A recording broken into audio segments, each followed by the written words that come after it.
Bismillahirrahmanirrahim. Alhamdulillahirabbil alamin. Bihi nasta'in ala umuri dunya waddin. Wassallallahu ala sayyidina Muhammad khatamin nabiyyin wa ala alihi wa sahbihi ajma'in. Allahumma salli ala sayyidina Muhammad tibbil qulubi wa dawaiha wa sihhatil abdan wa shifaiha wa nuril absar wa diyaiha wa qutil arwah wa ghidaiha wa ala alihi wa sahbihi wa barik wa sallim. Rabbi shrah li sadri wa yassir li amri wa hlul 'uqdatan min lisani yafqahu qawli wa saddid lisani wa hdi qalbi bihaqqi sayyidina Rasulillah sallallahu alaihi wasahbihi wa baraka wa sallam. وجعلناه لأحباب أبدا. اللهم إنا نستودعك ما قرأناه ونقرأ في هذا المجلس وما قبله وما بعده، واحفظ علينا حتى ترده إلينا وقت احتياجنا إليه يا أرحم الراحمين.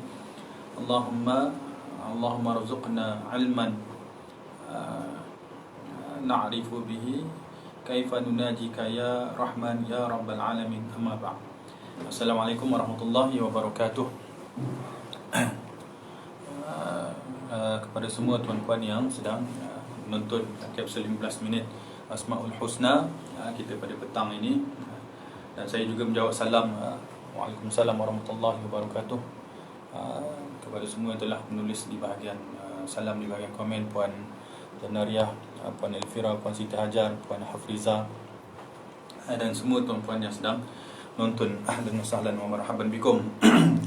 InsyaAllah pada hari ini, pada hari yang siri yang ke-13, minggu yang ketiga, kita akan berkongsikan Asmaul Husna seperti biasa.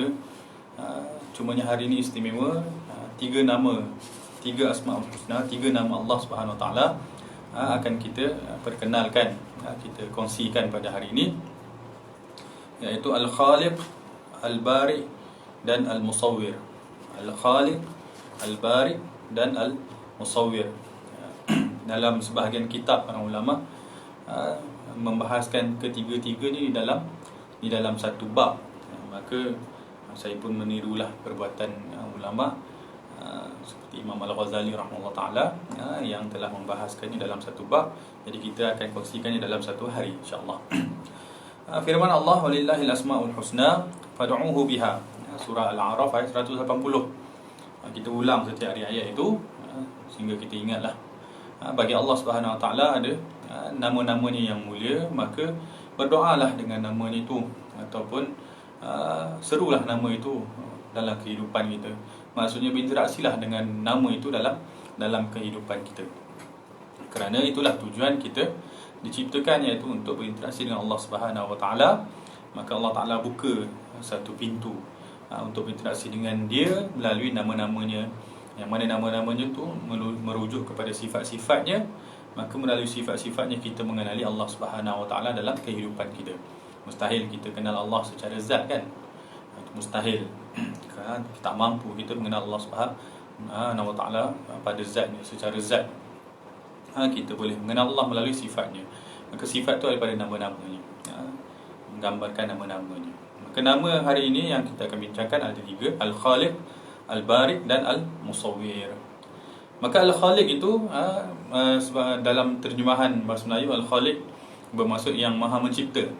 Al-Khaliq yang maksud yang maha mencipta. Al-Bari bermaksud yang maha mengadakan. Begitu, yang maha mengadakan. Tadi maha mencipta, yang ni maha mengadakan. Yang Al-Musawwir maksudnya yang maha membentuk rupa. Jadi ketiga-tiga nama ini, kata para ulama, sesuai dihimpunkan dalam satu bab kerana ketiga-tiganya ada makna penciptaan. Ada makna penciptaan. Al-Khaliq makna mencipta, ada makna mencipta. Al-Bari maksudnya mengadakan, juga ada sisi makna mencipta. Al-Musawwir maksudnya yang membentuk, yang maha membentuk. Itu juga ada maksud mencipta. Jadi ketiga-tiganya secara asasnya berkongsi makna yang hampir sama, iaitu mencipta. Maka dibahas dalam satu bab. Tapi apabila dibahaskan secara terperinci, masing-masing nama-nama ini ada sifatnya yang khusus. Ada sifatnya yang khusus. Al-Khaliq disebutkan di sini adalah Al-Muqaddir lil asya' al-mukawwin laha ala miqdar muayyan. Maksudnya Allah Ta'ala itu adalah yang menentukan. Diciptakan makhluk itu, sebelum diciptakan ditentukan dulu. Itu maksud menentukan. Menentukan asalnya dia tidak ada. Kita kan makhluk daripada tidak ada. Kemudian sebelum nak diciptakan, dia ditentukan dulu. Takdir lah tu. Itu perbahasan takdir. Takdir ni sebelum diciptakan, bentuk itu, bentuk kita ni ada dulu dah tulisan-tulisan takdir tu, atau ketetapan-ketetapan tu. Jadi Al-Khaliq itu bermula penciptaan tu pada ketetapan tersebut. Itu keistimewaan peranan Al-Khaliq. Ataupun sebagian ulama kata ia adalah Al-Mujid. Mujid maksudnya yang mengadakan daripada tidak ada. Daripada tak ada, maka kita buka buku bagi ada. Begitu. Ataupun Al-Mukhtari', yang membentuk tanpa asalnya. Tidak ada percontohan sebelum itu. Itu maksud Al-Khaliq. Jadi Al-Khaliq ni permulaan daripada segala permulaan bagi makhluk. Kemudian Al-Bari' pula, sifatnya ataupun peranannya adalah yang maha mencipta setelah ada ketetapan tadi. Dah ada takdir, maka adalah Al-Bari' melaksanakan sifat Bari' pula. Maksudnya mengadakan daripada ketetapan tadi. Jadi Al-Bari' ini akan melaksanakan sifat Al-Bari' ini melaksanakan apa yang telah ditetapkan oleh sifat Al-Khaliq tadi. Kemudian Al-Bari' juga maksudnya Al-Mumayyiz li khalqihi bi suwaril mukhtalifah. Al-Bari' ini maksudnya menetapkan perbezaan antara makhluk, antara satu dengan satu yang lain. Jadi Al-Bari' ini mula jadi perincilah. Kemudian Al-Musawwir, yang ketiga Al-Musawwir. Musawwir maksudnya allazi a'ta li kulli khalqin suratun khassah. Musawwir ni maksudnya yang memberi ataupun yang membentuk bentuk-bentuk yang khusus bagi makhluk. Jadi yang membentuk rupa kita sebegini ni adalah daripada Al-Musawwir. Orang yang berbeza tu, itu daripada Al-Musawwir. Sedetail-detail perkara perbezaan itu Al-Musawwir. Contoh macam kita sebut cap jari ni yang berbeza antara satu yang lain tu Al-Musawwir. Itu daripada sifat Al-Musawwir. Ala kulli hal, secara umumnya semuanya tu hampir-hampir sama ke peranannya. Cuma ulama menyebutkan di situ ada rintitan kekuasaan Allah Subhanahu Wa Taala. Maksudnya Allah Subhanahu Wa Taala dan sifatnya sangat detail, sesuai dengan setiap peranan-peranan tu ada nama-nama Allah, kerja-kerja Allah di situ. Daripada tidak ada kepada ada, lalu ditentukan ketetapannya, itu Al-Khaliq. Setelah ada ketetapan, maka ada penciptaan, mengadakan dia sesuai dengan ketetapan tadi, itu Al-Bari'. Kemudian dah diadakan itu, kemudian dibezakan pula antara satu sama yang lain dengan sedetail-detail penciptaan, itu maknanya Al-Musawwir. Jadi ketiga-tiga ini maknanya mencipta dengan peranannya masing-masing. Itu dari sudut makna. Dari sudut makna. Kemudian dihimpunkan dalam satu ayat, surah Al-Hashr ayat 24. Wallahul khaliqul bari'ul musawwir. Sebab tu sebagian ulama membahaskannya dalam satu bab, kerana Allah sendiri menghimpunkan ketiga-tiganya dalam satu ayat. Allah itu Al-Khaliq, Al-Bari', Al-Musawwir. Lahul asma'ul husna. Surah Al-Hashr ayat 24. Baik, sekarang dari sudut penghayatannya. Dari sudut penghayatan makna ketiga-tiga ini. Kata ulama, bagi manusia, seorang hamba yang mengerti bahawa Allah Ta'ala lah yang menciptakan dia, kemudian yang membezakan dia, kemudian yang memberi keistimewaan kepada dia, maka hendaklah hamba ini mengaku kelemahannya di hadapan Allah Subhanahu Wa Ta'ala. Yang indah, hebat itu Allah. Manusia ini adalah tempat Allah menunjukkan kehebatannya. Maksudnya yang hebat, kalau dipandang hebat pada diri kita, itu bukan kita yang hebat. Yang hebat itu Allah Subhanahu Wa Ta'ala. Kita ni hanya tempat menjadi bukti kehebatan Allah. Jadi ketika apa yang kita ada, kita memandang apa yang kita ada, yang kita ada ini hanya pinjaman, ataupun apa yang kita ada ini hanya menggambarkan kekuasaan Allah. Kita tidak ada apa-apa. Itu permulaannya. Jadi bagi setiap kali kita menyebut nama Al-Khaliq atau Al-Bari' atau Al-Musawwir, tergambarlah kelemahan kita. Kita ni pinjaman saja. Apa yang kita ada ini pinjaman saja. Kalaupun kita nak berbangga dengan apa yang kita ada, kalaulah terbit rasa, contohnya orang muda lah kan, terasa comel kan, tengok cermin Kalau terasa diri tu comel memandang cermin tu, itu comel tu kena nisbah kepada Allah Subhanahu Wa Taala. Merasa comel tu bukan satu kesalahan, kerana itu bahagian daripada menikmati keindahan Allah Subhanahu Wa Taala. Ibarat kita melihat keindahan alam lah, kita menikmati, pandangan mata kita tu seronok tengok keindahan, maka kita memuji keindahan itu perkara yang adat biasa, tak ada masalah. Cumanya apabila kita memisahkan kecantikan tu daripada penciptanya yang hakiki, maka di situlah berlaku kesalahannya. Ketika kita merasa indahnya ciptaan diri kita ini, kita itu biasa, tak ada masalah. Tapi ketika kita memisahkan apa yang kita ada daripada Tuhan kita, daripada Allah yang menjadikan kita dengan keistimewaan ini, maka di situlah masalah kita. Kata para ulama, Allah Ta'ala dalam menciptakan hamba-Nya, maka di situ semua terkumpul sifat-sifat keagungannya. Di situlah ada ilmunya Allah Subhanahu Wa Taala. Ada dalam makhluk ni, dalam diri kita ni, dalam makhluk sekeliling kita ni, adanya ilmu Allah Ta'ala. Kalau kita nak tahu hebatnya ilmu Allah, kita pandanglah makhluk. Kalau kita tak mampu pandang makhluk, kalaulah tak mampu pandang makhluk yang jauh daripada luar diri kita, kita pandanglah diri kita. Dengan ada sistem matanya, dengan sistem hidung bernafasnya, sistem makannya, sistem pencernaannya, sistem motor pergerakannya. Situ ada semua sistem-sistem yang digabungkan yang mustahil manusia boleh lakukan. Maka di situ ada suatu kuasa yang memiliki ilmu yang sangat luar biasa. Situ Allah. Bagi orang yang menyedari hakikatnya, dia tak perlukan bukti luar daripada diri dia. Hatta kalau dia tak baca buku tentang sains apa pun, dia sekadar memandang diri dia, dah tahu situ ada kehebatan Allah SWT. Subhanallah. Boleh. Apatah lagi kalau dia mandang dunia luar pula. Ketika dia mandang diri dia, tengok dia dalam Facebook tu ada viral pasal mata, iris mata manusia dengan mata haiwan lain, mata haiwan dengan haiwan lain. Situ dah menunjukkan besarnya, daripada mata saja besarnya ciptaan, besarnya ilmu Allah SWT. Dan daripada penciptaan juga ada Allah Ta'ala menzahirkan kehendaknya. Allah Ta'ala menzahirkan kehendaknya. Allah Ta'ala cipta kita dalam keadaan begini, ini kehendak Allah. Allah Ta'ala ciptakan orang itu dalam keadaan dia, itu kehendak Allah. Maka kehendak-kehendak ini menggambarkan kehendak Allah Subhanahu Wa Ta'ala. Kadang-kadang kita tak mahu apa yang ada pada diri kita, tapi itu yang berlaku pada diri kita. Maksudnya Allah Ta'ala bukan nak kita memandang apa yang kita nak, tapi memandang apa yang sedang dia inginkan. Kalau penciptaan, begitu juga lah dengan keadaan yang berlaku di sekeliling kita atau berlaku dalam kehidupan kita. Kejap senang, kejap susah, kejap gembira, kejap sedih. Apa sebenarnya yang berlaku dalam kehidupan ni? Itu bukan tentang keadaan tu, tapi tentang Tuhan yang sedang mentakdirkan keadaan itu.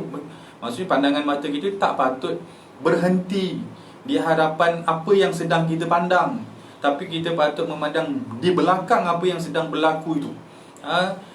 Kejap sedih, janganlah tersekat kepada kesedihan itu saja. Kemudian gembira pula, janganlah tersekat kepada kegembiraan itu saja. Bertukar sedih gembira tu yang patut kita pandang. Kenapa berlaku begitu? Maka di situ kita memandang Allah Subhanahu Wa Taala. Dan dalam penciptaan Allah ini akan ada, kita melihatnya akan kekuasaan Allah Subhanahu Wa Taala. Dalam ribuan, jutaan, bilion manusia ni berbeza antara satu sama lain. Itu kalau bukan tanda kekuasaan, apa lagi? Jadi manusia ni kalau dia mampu mencipta satu perkara yang kecil, dia tak patut berbangga dengan apa yang dia ciptakan, kerana apa yang dia cipta tu terlalu kecil berbanding dengan ciptaan Allah Subhanahu Wa Taala. Kan kadang-kadang orang bila melakukan sesuatu, mencipta sesuatu, dia dah terasa dirinya mampu melakukan segala-galanya, sedangkan apa yang dia ciptakan itu cuma sebahagian kecil saja. Jadi apa yang dia rasakan itu tak patut dia rasakan. Maksud kalau dia rasa berbangga dengan apa yang diciptakan, tak patut dia rasa bangga, kecuali dinisbahkan kepada Allah. Dan apa yang berlaku dalam kehidupan kita memanglah itu tanda pengenalan ataupun tanda Allah Ta'ala memperkenalkan dirinya kepada kita. Maka mata hati kita patut fokus kepada semua itu. Maka kata para ulama, dari sifat Al-Khaliq Al-Bari Al-Musawwir itu adalah kita pergi kepada memandang dua perkara dalam kehidupan. Yang pertama yang memandang hikmah, yang kedua yang memandang kelembutan, lutuf Allah Subhanahu Wa Ta'ala. Kita cara berinteraksi dengan nama-nama inilah kita mencari hikmah daripada penciptaan ini. Kenapa Allah jadikan kita begini? Kenapa Allah jadikan begitu? Kenapa Allah jadikan alam ini begitu? Fikirkan apa hikmahnya. Andai kita tak mampu mencapai hikmah itu, tidak bermakna tidak ada hikmahnya. Kalau kita tak mampu mencapai hikmah itu, kita pergi kepada pandangan yang kedua. Kita percaya di sebalik segala sesuatu itu ada kehebatan dan kelembutan Allah Subhanahu wa ta'ala. Tak faham kenapa Allah buat begitu, tapi kita faham di situ ada kebaikan Allah, di situ ada kekuasaan Allah, di situ ada kelembutan Allah Subhanahu wa ta'ala. Maka Al-Khaliq, Al-Musawwir dengan Al-Bari' ini mengingatkan kita kepada itu. Jadi bagi orang yang mengenali nama Al-Khaliq, Al-Bari', Al-Musawwir ni, sentiasa husnuzon kepada Allah Subhanahu wa ta'ala. Itu kesan paling besar dalam kehidupan dia. Allah Ta'ala yang ciptakan dia. Pasti Allah tahu apa yang dia perlukan, apa yang dia mahu, apa yang dia telah ditetapkan, apa yang dia ingin tetapkan. Pasti, maka tenang dalam kehidupan dia. Dia tinggal satu je, percaya kepada ketentuan kebaikan Allah Subhanahu wa ta'ala. Kata guru kami, yang manusia kurang dalam kehidupan hari ini adalah baik sangka saja kepada Allah. Kalau ada baik sangka kepada Allah, maka selesai semua perkara. Kenapa manusia susah untuk baik sangka kepada Allah? Kerana dia rasa dia ada keupayaan untuk menentukan apa yang dia ingin tentukan dalam kehidupan dia. Itu kegagalan dia. Sedangkan dia tidak ada keupayaan daripada awal, kecuali bergantung kepada Allah Subhanahu wa ta'ala. Baik, itu dari sudut penghayatan sedikit. Penghayatan daripada nama tiga nama ini. Kemudian daripada zikir yang dianjurkan di sini, disebutkan sini Al-Khaliq adalah zikir yang sangat baik untuk diamalkan oleh penuntut ilmu. Al-Khaliq ni daripada pengamalan ulama, zikir Al-Khaliq ini mampu menambahkan kefahaman ilmu, dengan syarat pergi belajar lah. Dengan syarat pergi belajar. Tak patut tak pergi belajar Al-Khaliq nak dapat ilmu, tak patutlah. Itu bukan jalannya. Jalan mendapat ilmu belajar, tapi menambah kefahaman tu dengan zikir. Guru kami sebut kunci kepada kekalnya ilmu dalam ingatan itu adalah zikir. Dan asbab menambah kefahaman itu juga zikir. Tapi puncanya adalah belajar. Ada setengah ulama kata dibaca ya mubdi'u ya khaliq. Ya mubdi'u ya khaliq bagi penuntut ilmu. Muda ke tua ke sama je. Ya mubdi'u ya khaliq dibaca 100 kali setiap hari. Kalau boleh lebih lagi baik. Dia diamalkan setiap hari. Kemudian Al-Bari'. Al-Bari' di antara kelebihannya kata para ulama, Allah Ta'ala membuka kemudahan, jalan kemudahan bagi siapa yang mengamalkan ya Bari', ya Bari', ya Bari' ataupun Al-Bari', Al-Bari' dalam hariannya, maka Allah Ta'ala akan bukakan pintu kemudahan bagi dia. Dan yang terakhir Al-Musawwir. Al-Musawwir, ulama sebut di antara kelebihan mengamalkan nama ini adalah Allah Ta'ala akan mempermudahkan rezeki. Termasuklah perempuan yang ataupun pasangan yang menginginkan anak tapi lambat menunggu kelahiran tersebut, ataupun lambat dapat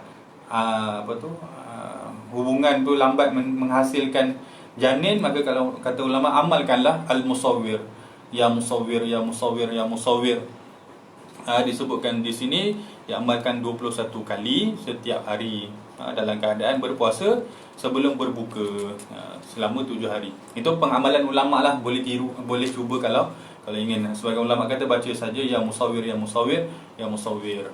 Itu juga daripada zikir murah rezeki. Ala kulli halnya semuanya ketentuan dan ketetapan Allah. Kalau tidak berlaku seperti mana yang kita inginkan, pasti ada hikmah kebaikan di sebalik itu.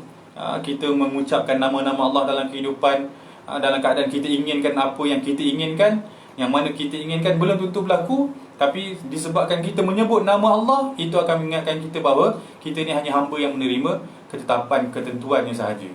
Boleh. Di situlah kepentingannya mengulang zikir ini, mengingatkan kita bahawa kita ni yang terutamanya adalah bergantung harap. Yang kedua adalah berbaik sangka. Moga-moga dengan kita amalkan zikir ini Allah Ta'ala kabulkan permintaan. Tapi kalau Allah tak kabulkan permintaan, pasti ada kebaikan. Kalau tidak di dunia pun, pasti di akhirat.